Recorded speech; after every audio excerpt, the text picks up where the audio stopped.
Hello everyone, good morning. ఇవాళ ఏంటంటే మీకు బ్రేక్ఫాస్ట్కి చోలే మసాలా చేస్తున్నాను. చోలే కావాల్సిన ఇంగ్రీడియంట్ చూపిస్తున్నాను. ఇవాళ ఏంటంటే చోలే అందరం చేస్తూ ఉంటాం, చాలా బాగుంటుంది రోటీకి కానీ పూరికి కానీ. ఇక్కడ వచ్చేసి స్పెషల్లీ కొంచెం డిఫరెంట్గా ఉంటుంది. మనకు కాబూలీ శనగ వచ్చేసి నానబెట్టిన తర్వాత కుక్ చేయాలండి. కుక్ చేసి ఒక పావు కేజీ తీసుకున్నాను, అంటే 1/4. ప్లస్ మనకు వచ్చేసి మిగతా ఇంగ్రీడియంట్స్ అన్నీ కూడా యాజ్ యూజువలే. జింజర్ గార్లిక్, తర్వాత వచ్చేసి మనకు కారపొడి, ధనియా పొడి, తర్వాత గరం మసాలా, సాల్ట్ తగినంత, ఉల్లిపాయ, తర్వాత వచ్చేసి కొంచెం గ్రీన్ చిల్లీ తీసుకున్నాను, తర్వాత ఒక 2 టమోటా, తర్వాత వచ్చేసి ఇక్కడ కొత్తిమీర. ఇవి కాకుండా మీకు ఇక్కడ ఒకటి కనిపిస్తుంది, ఇది టీ పొడి. టీ పొడి కూడా ఎలా యాడ్ చేస్తాము అనేది సస్పెన్స్ అనమాట. ఇవన్నీ కూడా మనకి కావలసిన ఇంగ్రీడియంట్స్ అనమాట. చోలే మసాలా ఇప్పుడు రెసిపీ అనేది స్టార్ట్ చేద్దాం. ఇక్కడ వచ్చేసి నేను 24 ఇరోషో ఓక్ పెట్టానండి. 24 ఇరోషో ఓక్లో మనకి ఏంటంటే కొంచెము ఆయిల్ వేసాను, అంటే లైట్గా అనుకోండి, 2 టేబుల్ స్పూన్ ఆయిల్ వేసాను. ఇందులో వచ్చేసి కరివేపాకు యాడ్ చేశాను.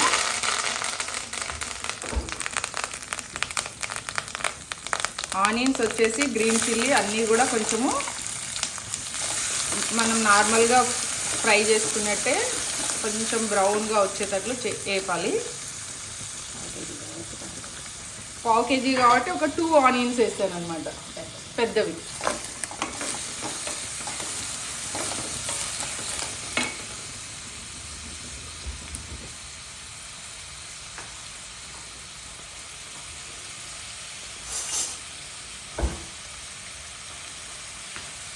కొంచెం సాల్ట్ వేస్తున్నా, ఎందుకంటే ఉల్లిపాయ అనేది కొంచెం తొందరగా ఫ్రై అవుతుంది. కాస్త పసుపు వేస్తున్నాను. ఇవన్నీ కూడా బాగా మనం కొంచెం బ్రౌన్ అయ్యేదాకా ఫ్రై చేయాలి. అల్లం వెల్లిగడ్డ 1 టీ స్పూన్ యాడ్ చేశాను. ఇది కొంచెం ఏంటంటే ఫ్రై అయ్యేటట్లు కలపాలి బాగా.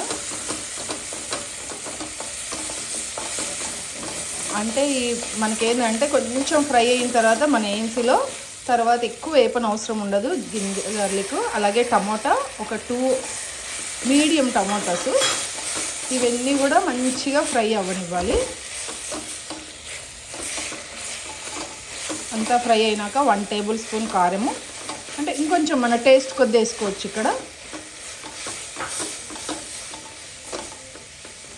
తర్వాత వచ్చేసి 1 టేబుల్ స్పూన్ ధనియా పొడి, 2 స్పూన్స్ ధనియా పొడి,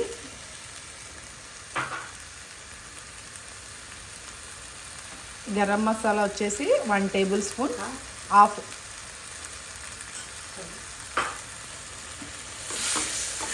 ఇవన్నీ బాగా మిక్స్ చేయాలండి అంతా కూడా.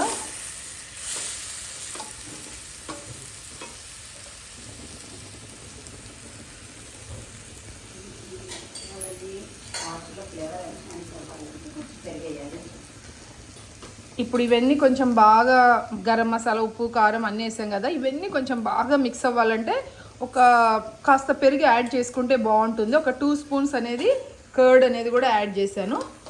ఇవన్నీ కూడా కొంచెం మనం బాగా కలపాలి. మనం నార్మల్గా కర్డ్ ఏంటంటే కొన్ని నాన్ వెజ్లో వేస్తూ ఉంటాము, కానీ మనం ఏంటంటే చోలాలో కూడా వేసుకోవచ్చు. చోలా మసాలా కూడా చాలా బాగుంటుంది. ఇవన్నీ కొంచెం ఏంటంటే ఆ ఫ్లేవర్, ఆ స్ట్రక్చర్ అనేది ఎక్కువ వస్తుంది. మనం ఏంటంటే ఇందులో వాటర్ ఏమి యాడ్ చెయ్యం కాబట్టి ఇలా మనం చేసుకోవాలి. కొంచెం బాగా కుక్ అయిన తర్వాత మీరు గమనిస్తే ఇదంతా కాస్త కుక్ అయిందండి. కుక్ అయిన తర్వాత కాస్త పెరిగేయడం వలన మనకి ఏంటంటే అందులో ఉన్న వాటర్ అంతా వచ్చింది. మనం ఆయిల్ చాలా లెస్ ఆయిల్ వాడాం కాబట్టి మనకు ఇక్కడ ఆయిల్ అనేది బయటికి రాలేదు. నార్మల్గా మనం చోలే చేస్తే ఎక్కువ వాడతాం ఆయిల్, ఇందులో చాలా తక్కువ ఆయిల్ అనమాట. ఇదంతా ఇలా కుక్ అయిన తర్వాత మనం ఏంటంటే దీన్ని గ్రైండ్ చేసుకోవాలి. కాస్త చల్లారనిద్దాము.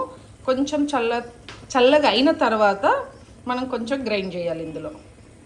ఇప్పుడు మనం గ్రైండ్ చేస్తాం అనుకున్నాం కదా, గ్రైండ్ చేసే దాంట్లో ఈ మసాలా వచ్చేసి కాస్త మనం గ్రైండ్ చేయాలండి. తర్వాత కొంచెం శనగలు కూడా యాడ్ చేస్తున్నాను. ఈ 2 కలిపి ఇలా మనం గ్రైండ్ చేయాలి. గ్రైండ్ చేసినప్పుడు కొంచెం వాటర్ యాడ్ చేయాలి కాబట్టి మనం నార్మల్గా ఏంటంటే వాటర్ ఎందుకు యాడ్ చేస్తున్నా అంటే మిక్సీ అవ్వడం కోసం. నార్మల్గా మనం ఏం చేస్తామంటే బయట శనగల్ని కుక్ చేసేటప్పుడు వాటర్లో కుక్ చేస్తాం. ఏఎంసీలో ఏంటంటే వితౌట్ వాటర్ కుక్ చేసాం కాబట్టి ఇక్కడ మనం ప్లెయిన్ వాటర్ అనేది యాడ్ చేసాను అనమాట. ఇప్పుడు మనం ఏంటంటే అలా గ్రైండ్ చేసుకునేది మళ్ళీ మనము బౌల్లోకి మార్చేసుకోవాలి మొత్తము. అంటే మనం ఓక్లో ఇట్లా మళ్ళీ దాన్ని ఏంటంటే కుక్ చేయాలి, ప్రొసీజర్ ఉంటుంది కదా సేమ్ యాజ్ ఇట్ ఈజ్. ఇప్పుడు ఇలా మనం ఏంటంటే ఫ్లేమ్ వెలిగించిన తర్వాత ఆ మసాలా అంతా కూడా మళ్ళీ మనము చోలా తర్వాత మసాలా అంతా కూడా కుక్ చేసింది గ్రైండ్ చేసాము, దీన్ని కాస్త మనం కుక్ చేయాలి. ఇప్పుడు మనకు ఇది కుక్ అవుతుందండి, లైట్గా కుక్ అవుతుంది కాబట్టి మనకు ఐడియా వచ్చింది. ఇది కుక్ కొంచెం అవ్వగానే కొంచెమే శనగలు మిక్సీ చేసాం కదా ఆ మసాలా, మనం ఏంటంటే ఉల్లిపాయ అదంతా కూడా మిక్సీ చేసిన తర్వాత మిగిలిన శనగలన్నీ ఇందులో యాడ్ చేసేసుకోవాలి. యాడ్ చేసేసుకొని ఇక్కడ వచ్చేసి మనం బాగా కలపాలి, మిక్స్ చేసేయాలి. ఇలా చేసిన తర్వాత మనకేంటంటే కొంచెము చోలకు కూడా కాస్త ఉప్పు కారం అవంతా కూడా పట్టాలి కాబట్టి 1 కప్పు వాటర్ అనేది యాడ్ చేస్తున్నాను. అంటే మనకు ఆ గ్రేవీ రావాలి కదా, మసాలా అనగానే చోళ మసాలా అనగానే గ్రేవీ రావాలి, ఆ గ్రేవీ కోసమే ఇవన్నీ యాడ్ చేస్తున్నాను. ఇలా యాడ్ చేసిన తర్వాత కాస్త మనం ఏంటంటే కొంచెం నాకు సాల్ట్ వేసుకుందాము, ఎందుకంటే ఈ చోళకి తర్వాత ఈ మసాలాకి పడుతుంది కాబట్టి కాస్త సాల్ట్ యాడ్ చేసేసుకొని ఫస్ట్ కొంచెం వేసాను, ఇప్పుడు కొంచెం వేసేసి బాగా ఇలా కలిపేసిన తర్వాత మనం లిడ్ క్లోజ్ చేసేద్దాం, కాస్త ఉడకనిద్దాం. ఇక్కడ మనం ఏంటంటే కుక్ అవుతుంది, ఈ కుక్ అయ్యే లోపల మనం ఇక్కడ వచ్చేసి 1 స్పూన్ టీ పొడి అండి, మీకు టీ పొడి వేస్తానని చెప్పాను కదా, కొంచెం టీ పొడి ఒక క్లాత్లో, అంటే నార్మల్ టేబుల్ స్పూన్ అయితే 2-3 వేసుకోండి, టీ స్పూన్ అయితే ఒక పెద్దది 1 వేసుకుంటే సరిపోతుంది. ఇలా అంతా టీ పొడిని వేసి కాస్త మూట కట్టేయాలి. ఇలా మూట కట్టాలండి. ఒక క్లాత్ తీసుకొని కాటన్ క్లాత్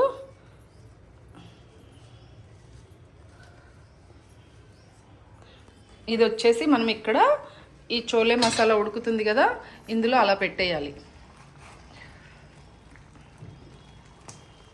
పెట్టేసిన తర్వాత మనం లో ఫ్లేమ్లో ఒక్క 2-3 మినిట్స్ అలా మనము ఇక్కడ మీకు టెంపరేచర్ చూసినట్లయితే 98కి రావాలండి. 98కి వచ్చేంత వరకు కుక్ అవ్వనివ్వాలి. కుక్ అయిన తర్వాత కాస్త గార్లిక్ కొత్తిమీర వేస్తే చాలా చాలా బాగుంటుంది. ఇప్పుడు మనం ఎలా కుక్ అయింది ఆ టీ పొడి ఏంటి అనేది చూపిస్తానండి. ఇలా అంతా కూడా మన చోలే రెడీ అయిపోయింది, చాలా బాగా కుక్ అయింది. ఇప్పుడు ఏంటంటే ఆ టీ పొడి వేసాం కదా అది మనం ఇప్పుడు బయటికి తీసేయాలి. తీసేసినప్పుడు ఇలా మనము ఆ క్లాత్ని అలా పట్టుకొని ప్రెస్ చేయాలి. ప్రెస్ చేస్తే ఆ టీ పొడిలో ఉన్న రసం అంతా అందులో దిగిపోతుంది. జస్ట్ కొంచెం మనకు అలా టీ పొడిలో ఉన్నదంతా కూడా ఆ ఫ్లేవర్ అంతా కూడా అందులో వస్తుంది కాబట్టి చోలే కర్రీ నెక్స్ట్ లెవెల్లో ఉంటుందన్నమాట. ఇలా అంతా కూడా మనం ఏంటంటే ఆ టీ పొడిలో ఉన్న ఫ్లేవర్ అంతా కూడా ఇలా మొత్తం మనం ఒత్తేసుకోవాలండి. అంటే టీ డికాషన్లో ఉంటుంది కదా అదంతా కూడా ఆ కలర్ ఫ్లేవర్ అనేది ఈ చోలేలోకి వచ్చేస్తుంది. అలా తీసేసిన తర్వాత జస్ట్ ఒక్కసారి మనము దీన్ని ఇలా కలిపితే ఒక మంచి కలర్ వస్తుంది కదా, ఆ కలర్ అనేది చోలే కలరే అలా వస్తుంది అనమాట. మనం అనుకుంటాం నార్మల్గా ఏదో ఫ్లేవర్ కోసము, దీంట్లో మనం కొంచెం కొత్తిమీర యాడ్ చేసేసి మనకు చోలే కర్రీ రెడీ. ఇంతే అండి, చాలా సింపుల్గా, చాలా ఈజీగా, చాలా టేస్టీగా, చాలా హెల్తీగా ఇలా ఫుడ్ మనం తీసుకోవచ్చండి. ఇది ప్రొసీజర్ చాలా టైం అవుతుంది అనుకుంటాము, ఇలా పెట్టేసామనుకోండి కొద్దిగా విత్ఇన్ మనకు వావ్ అన్నట్లుంటుంది. పూరి చోలే, తర్వాత రోటీ చోపోలే, తర్వాత మనం ఎనీ బిర్యానీ దేంట్లో అయినా తీసుకోవచ్చు. ఇలాంటివన్నీ కూడా చాలా ఈజీగా ఉంటుందన్నమాట. ఇలా తీసేసుకున్న తర్వాత మనము జస్ట్ ఇలా పెట్టేసి ఫ్లేమ్ అనేది బంద్ చేసేసుకోవాలి. ఫ్లేమ్ బంద్ చేసేసుకొని ఇలాంటి రెసిపీ కూడా మీరు అందరూ ప్రిపేర్ చేసి, చాలా ఈజీ అండి చోలే మసాలా. మనకు ఏఎంసీలో కాబట్టి వితిన్ 10 to 15 మినిట్స్ హార్డ్లీ మనం చేసే ప్రొసీజర్ అంతా కలిపి 15 మినిట్స్లో మనకు చోలే కర్రీ ఏఎంసీలో కాబట్టి రెడీ అయింది. అదే మీరు బయట చేసుకుంటే కనుక మనకు వితిన్ 1 అవర్ పడుతుందండి. 1 అవర్ పైన మనం ప్రిపేర్ చేయాల్సి వస్తుంది. ఇక్కడ ఓన్లీ మనకు జస్ట్ ఒక 15 మినిట్స్లోనే కర్రీ రెడీ అయిపోయింది. ఇలాంటి రెసిపీ మీరు కూడా చేసి టేస్ట్ చేయాలని, అలాగే మన ఛానల్ని సబ్స్క్రైబ్ చేయాలి, తర్వాత షేర్ చేయాలి. మీరు కూడా ఇంత మంచి రెసిపీ తయారు చేసి టేస్ట్ చేసి నాకు ఫీడ్బ్యాక్ ఇవ్వండి. మిగతా మీ ఫ్రెండ్స్కి ఎవరికైనా కూడా షేర్ చేయండి, చాలా హెల్తీగా తీసుకోవచ్చు. Thank you very much.